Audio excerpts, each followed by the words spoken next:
think Commissioner Greg Sankey started off today's first introduction of a coach saying something like, I hope you had a peaceful, restful afternoon and evening to the gathered media in the main ballroom. What in the world could they have been not peaceful or restful about, Commissioner? They were. I was afraid my water got cut off yesterday. We had a little bit of a bill delivery problem, and 3 months later they just stopped. So I know they're concerned about me personally, and I thought the ripple may have gone out. Where did you shower this morning? We got it fixed. Oh, okay, good. My wife's on top of things. Well, that's good. I'm glad she's there. That'll look good on the ticker on the SEC network. Yeah. Commissioner has water again. Yes, well, we know you're not shopping for homes in Norman or Austin, but has the SEC jet been there? I haven't talked about this stuff, so I won't.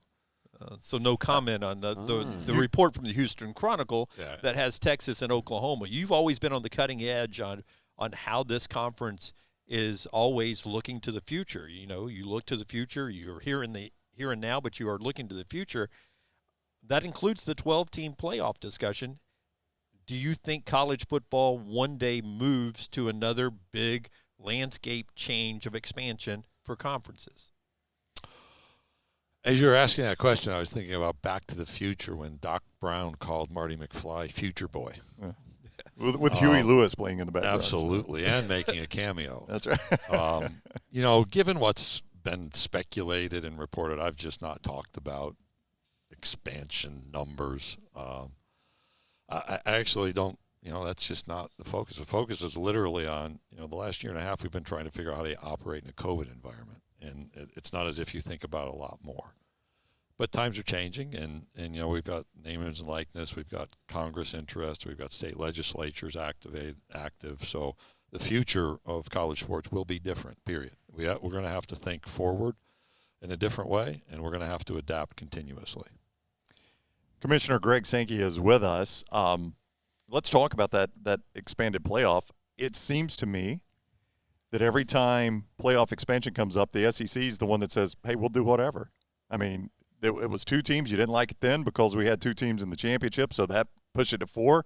We had 2 teams in the championship. You didn't like that. That could push it to something else. Do I misread the SEC stance on, we're fine with what's good for football because it's probably going to be good for the SEC? In a way, and we're still developing our full position. So I was on the working group with 3 of my colleagues, and we spent 2 years taking a step back, putting our conference logo decals aside and saying, hey, what if we're going to expand? So not when or for sure, but if we're going to expand, what's the right format and why?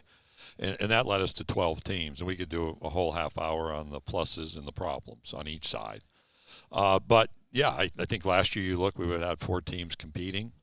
If you've been in it every year, so there's a handful of teams that have had a whole lot of access, that's not that exciting.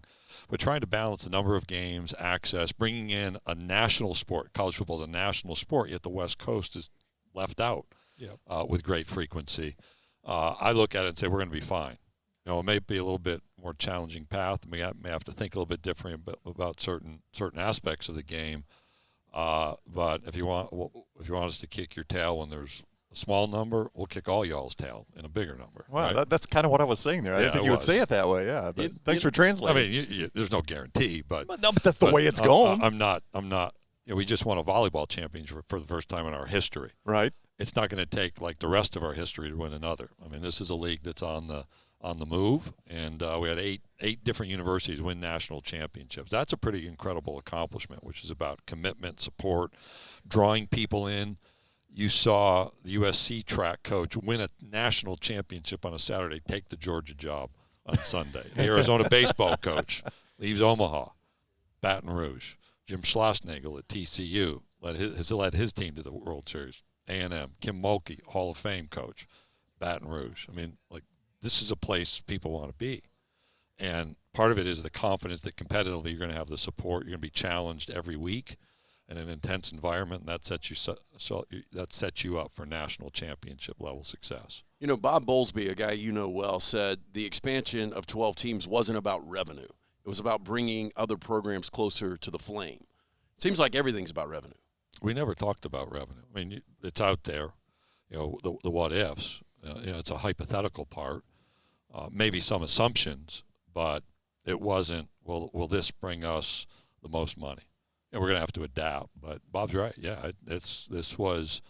Look at the game. Look at a national game, a postseason format. What's relevant? What tries to find the right balance of issues.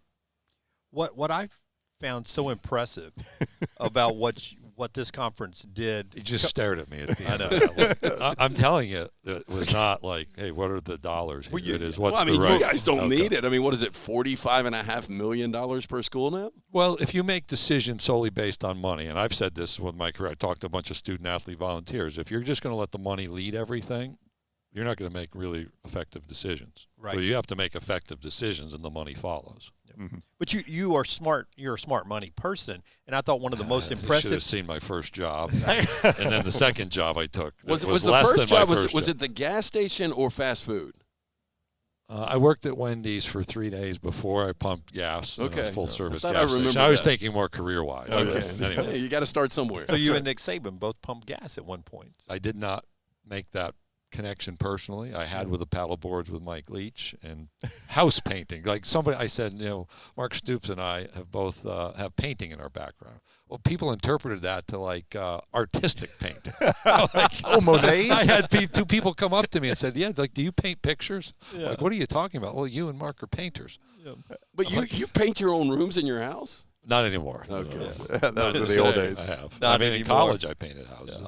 But you guys coming out of the pandemic, y'all gave a huge check to every member institution to sort of fill the gap, and that takes a really great commitment from the schools in support of this conference to have that money there to kick back out. Tell us how that worked and how nice was that to be able to do for the institutions. The last part really positive because everyone's trying to manage the financial strain of the pandemic, and our programs were in. You were running 20% reduction on a football schedule, a reduced basketball schedule, completely reduced attendance, and do you cut sports, remove opportunities? That's what I think's lost in this conversation. Like, we talk about the money, but the money does things, and it doesn't just pay a head football coach. You can criticize or support that amount, but there's a lot more to it. So part of the ability to continue both through this year into next year in a high-level way was to be creative in thinking about how we might distribute some revenue in advance. And so we've accomplished that, did well last year overall. Those numbers will be finalized later and announced in January. But I told department after department via Zoom last year when they'd ask me, like, how do you think about this? I'm like, hey, in this situation, there's no place I'd rather be than in the Southeastern Conference or on one of our campuses, literally. And I think your question's based on a representation of why we can help make it through this. Now, if it lasts 5 years, that's going to be a little bit of an issue. But on a one-time basis, we could work to get ahead. You'll have to understand, revenue is a big focus for the three of us in Rockstar right now at this particular moment. That's why there's so many revenue questions. Looking at your indoor decorators' efforts, I didn't notice at all. But it is funny because money is not what drove us to do this. That's right. Honestly. Yeah. So back to what you brought up, it resonated with I me. give you the same look you gave me. No, it really didn't. Honestly. We left good money behind. That's right. Yeah. The good money was there. Yeah. So that does make a lot of sense when No. you say that. I mean, ultimately, we are all about the money, but you've got to do the right things to get to that point. but- and if you do it the right way, it's going to follow. Here's where we're like Life lessons from Lance. That's right. That Yeah, could you'll be learn a lot. music right Yeah, there. you'll learn a lot from Lance if you listen. Here's where we're a lot like the SEC. Is for us, it was about controlling our thing as much as we can. And I know you've got to do that looking through the prism of what's best for the sport, but ultimately Greg Sankey has to think first, right? What's best for the Southeastern Conference? Yeah, when I interviewed for the commissioner's job, the chair of the presidents and chancellors said, you need to take us to the next level. Mm-hmm. And I thought, wait a second, I thought we were the next level. I thought Mike Slive had done that, right? Yeah. And that's one of those things that's actually just stuck with me the whole time. It was outside in a hallway, and it was at the beginning of this process. So Mike's retirement was announced the next day, and he said, you're going to have an opportunity in this search process, and you need to figure out how to take us to the next level. And literally, Brian, I was spending weeks. I've got notebooks, like, how do you take people to the next level when you're this successful? And we continue to try to do that every day. It's not a, I'm the commissioner, so I'm going to be the recipient of criticism and praise in disproportionate levels. What happens on our campus is remarkable, really is. And that's the basis to do this. Look at the growth on our campuses, the enrollments, the way they've weathered COVID. I spoke to, again, this group of students. You got people from Spokane, from Washington, D.C., from Illinois, just all places outside our footprint who want to be here. That's pretty cool. That's I agree. doing something special. It's perfect to follow up Brown's I was setting this up. revenue question to drop in the fact that part of our conversation today at SEC Media Days is brought to you by the great folks at Gutter Cap, where you move to a new home or in the home you're in, you need to take care of your gutters. Yeah, patent aluminum cover system that fits over most existing gutters to keep out that debris, eliminate gutter cleaning, back with that lifetime warranty, almost 20-year service record right here in Birmingham. Stay off that dangerous ladder forever. 45% off the retail price now, guttercapbirmingham.com. Call my good friend Chris Stewart, 823-2212. I think maybe you just answered this, but I was asked, I don't know, a year ago, what is the most difficult part about the job that you guys do? And for me, it was getting up early back in the day, getting up at 4 o'clock every single day. It was really difficult. And people laughed about that. Fix that. That was the most difficult part of my job.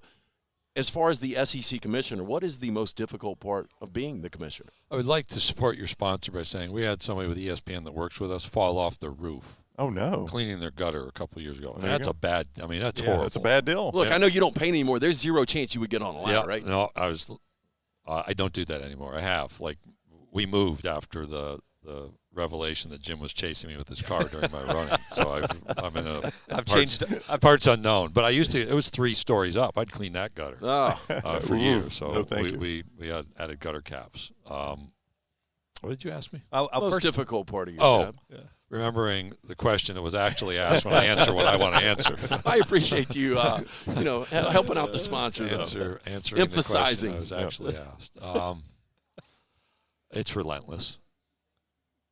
Do you sleep? I saw it. Because I know these coaches don't sleep. Yeah, it's relentless. I've tried to be better about my sleep hygiene, as it's called. That's like the more scientific name. But it does not come easy. I've had to do some things to gain sleep. I've been much more intentional about shutting down at a certain time. I read a book before, just to separate myself from the day. And then when you wake up in the middle of the night, which I'm in my mid-50s, about to make another click on the calendar here soon for my birthday, you're going to wake up in the middle of the night, and then the mind just goes. So How many books? we've no tears for me, but that's reality. How many books during the pandemic? How many books in 2021? Because you used to tweet them out. I don't know if you still do. Or not. No, I still do. I just finished. In fact, we were away, working away. No, we were not away. We were working away. At least I was, and I knocked out like 6 or 8 books, some really good ones. Some I really enjoyed. I tweeted a picture of them. I don't say like I'm going to read a book a week. I'm just trying to learn and like to learn about people's lives and how they've led and made decisions. Read a little bit of fiction.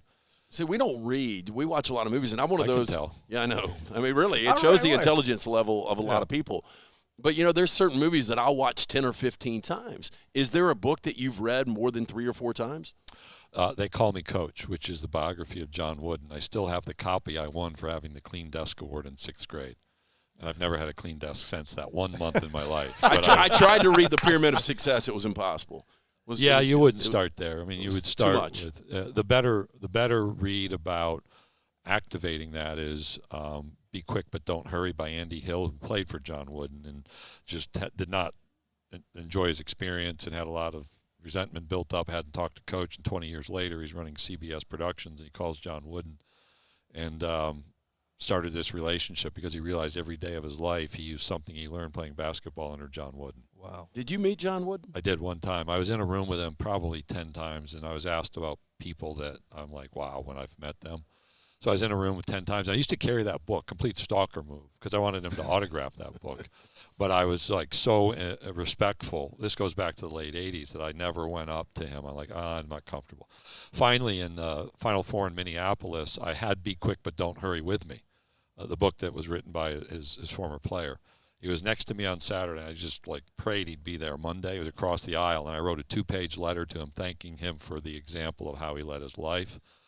And his daughter, Nan, was there, and I said, would it be okay if I had Coach autograph my book? I don't call many people Coach. None of our coaches do I call Coach. And she said, well, why don't you ask him? So I asked him, and he graciously autographed my book, and then I gave him this 2-page note. And if you come to my office, which you'll have to clear security, which may be a problem, on the wall is the note that he sent me after that. Like, I'd never met the man. We had, I don't know, 2 minutes of interaction, and I just gave him this note saying, thank you for your example, and I have framed on my wall the pyramid of success. So you can come read it. I'll get you through security. Oh, please do. But the handwritten note basically saying, thank you for taking the time to give me this note. It's the most meaningful thing in life is learning you've affected someone without ever attempting to do so. I've actually been asked before, and I don't know why anyone would ask me, because you're right. We're probably not the smartest guys in the world, but a book that would be mandatory reading for anyone other than the Bible. I mean, the Bible's like the easy answer. I've always said Man's Search for Meaning by Viktor Frankl, and I don't know if you've read that. Sitting in my bookshelf right now. Is there one you would say, though?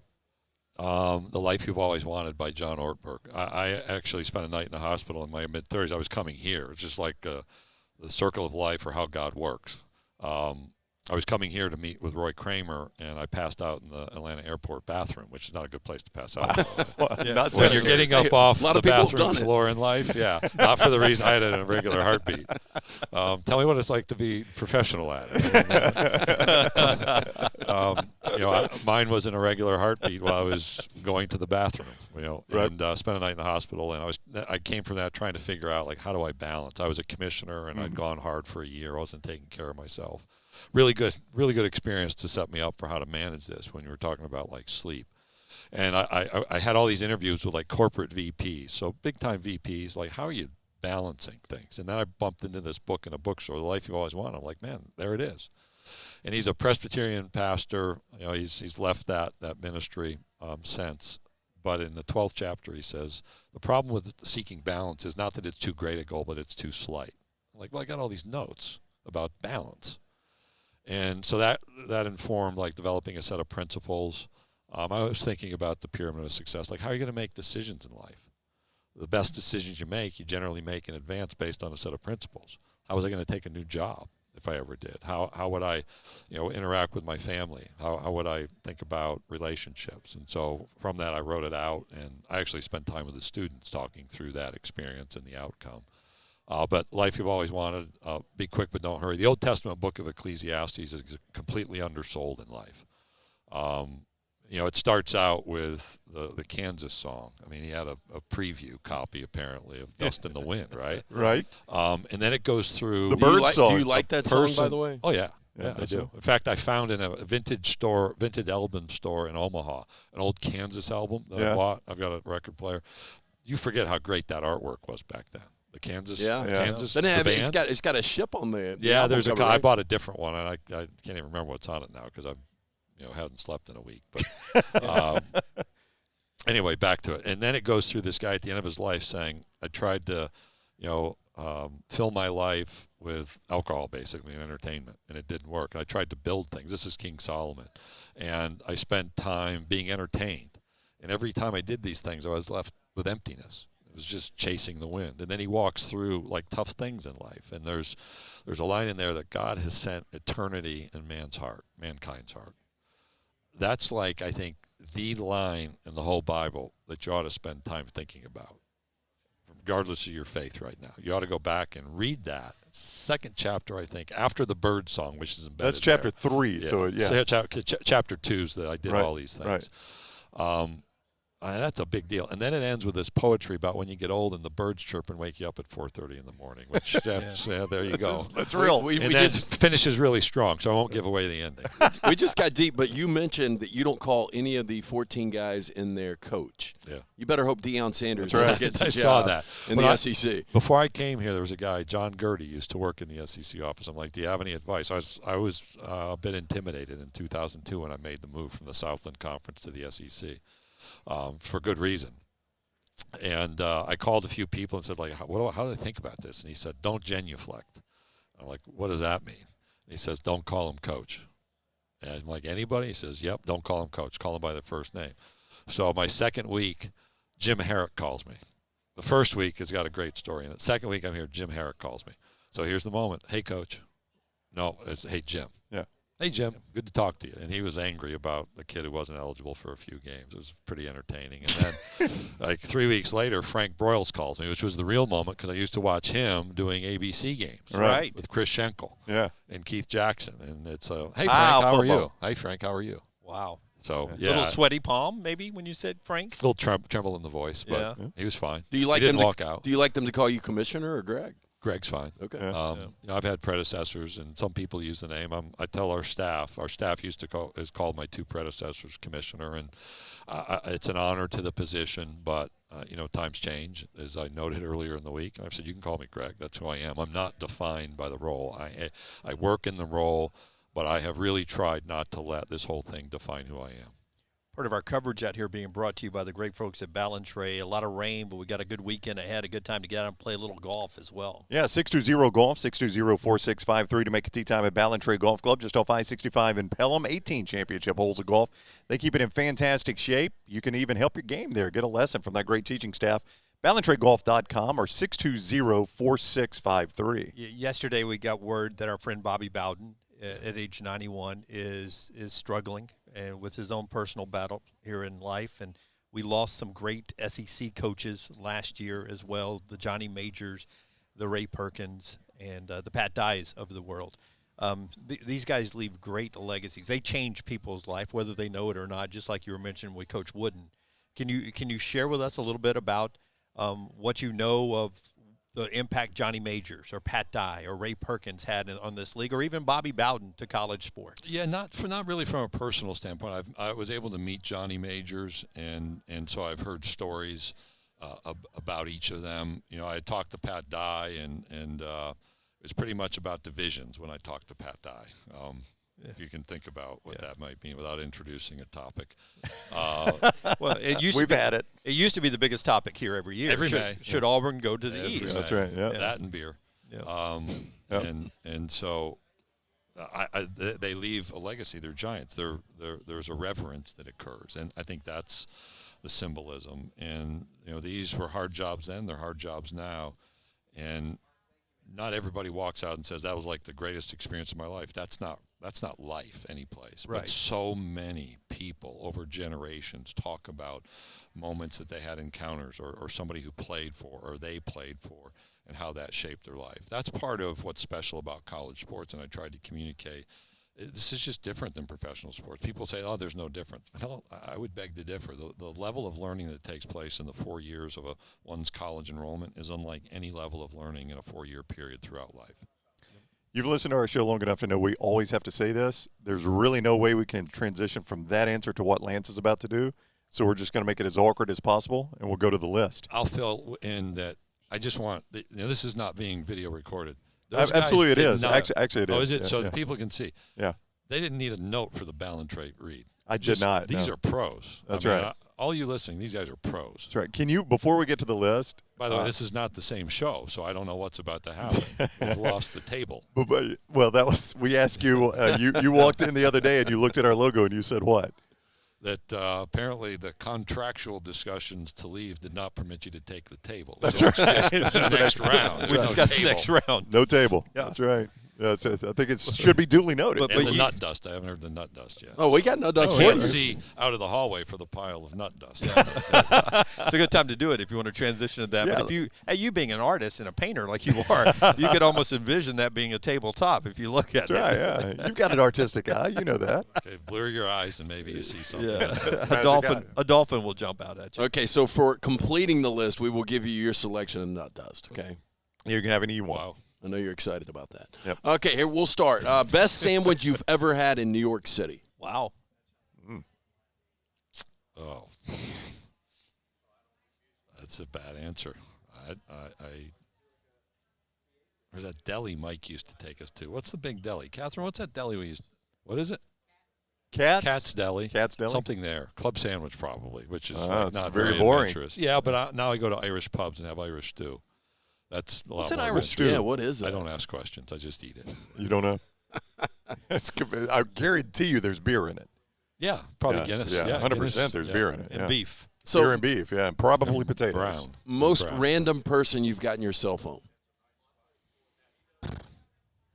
I have now senators. Oh, yeah, that's Governors. changed, right? Yeah. I'm sure you got Tommy Tuberville in there, right? From before.